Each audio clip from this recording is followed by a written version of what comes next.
Hello friends, இன்றைக்கி வந்து நம்ம ராகி சேமியாவில் பாயசம் எப்படி செய்யுதுன்னு பார்க்கலாம். அதுக்கு நீங்கள் எந்த பிராண்டு ராகி சேமியா வேணாலும் யூஸ் பண்ணிக்கோங்க. இதில் வந்து நான் 1 கப் அளவு எடுத்து வச்சுருக்கேன். இப்போ இதை நம்ம வந்து லைட்டாக வாஷ் பண்ணிவிட்டு எடுத்து வச்சுக்கலாம். நான் இதை ஒரு தடவை வாஷ் பண்ணிவிட்டு இந்த மாதிரி ஃபில்டர் பண்ணி வச்சுருக்கேன்.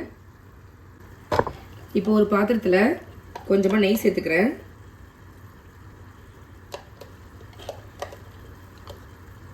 நெய் உருகுனதும் இதில் கொஞ்சமாக முந்திரி பருப்பு சேர்த்துக்கிறேன். சேர்த்துட்டு வறுத்துக்கோங்க.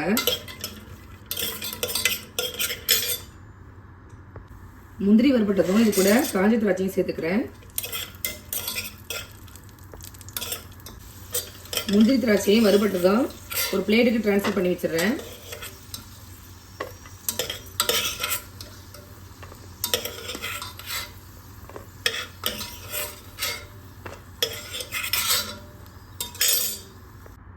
இப்போ அதே கடாயில் 1 கப் அளவுக்கு பால் சேர்த்துக்கிறேன்.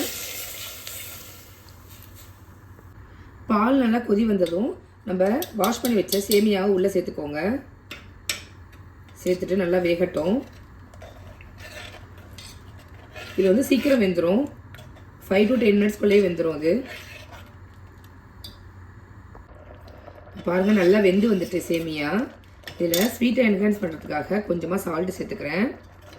நல்லா மிக்ஸ் பண்ணிவிட்டு இதில் வந்து நீங்கள் சுகர் சேர்க்க போகிறீங்க, ஒயிட் சுகர் சேர்க்க போகிறீங்க அப்படின்னா இந்த ஸ்டேஜில் சேர்த்துக்கலாம். நான் இன்றைக்கி வெல்லம் சேர்த்து தான் செய்ய போகிறேன். ஸோ ஸ்டவ்வை ஆஃப் பண்ணிவிட்டு வெல்லத்தை சேர்த்துக்க போகிறேன். இப்போ இதில் நான் காய்ச்சி வச்சுருந்த வெல்லத்தை ஃபில்டர் பண்ணி சேர்த்துக்கிறேன்.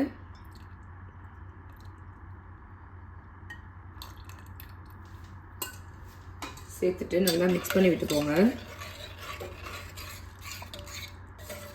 கடைசியாக இதில் நம்ம வறுத்து வச்சுருந்த முந்திரி திராட்சை சேர்த்துக்கலாம். ஃப்ளேவருக்காக கொஞ்சமாக ஏலக்காய் தூளும் சேர்த்துக்கிறேன். அவ்வளோதான், சூப்பரான ராகி சேமியா பாயசம் ரெடி ஆகிடுச்சு.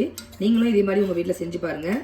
எப்படி இருக்குது அப்படிங்கிறத கமெண்ட் பண்ணுங்கள். நான் போடுற ரெசிபீஸ்லாம் உங்களுக்கு பிடிச்சிருந்தா நம்ம சேனலை லைக், ஷேர் அண்டு சப்ஸ்கிரைப் பண்ண மறக்காதீங்க. தேங்க்யூ.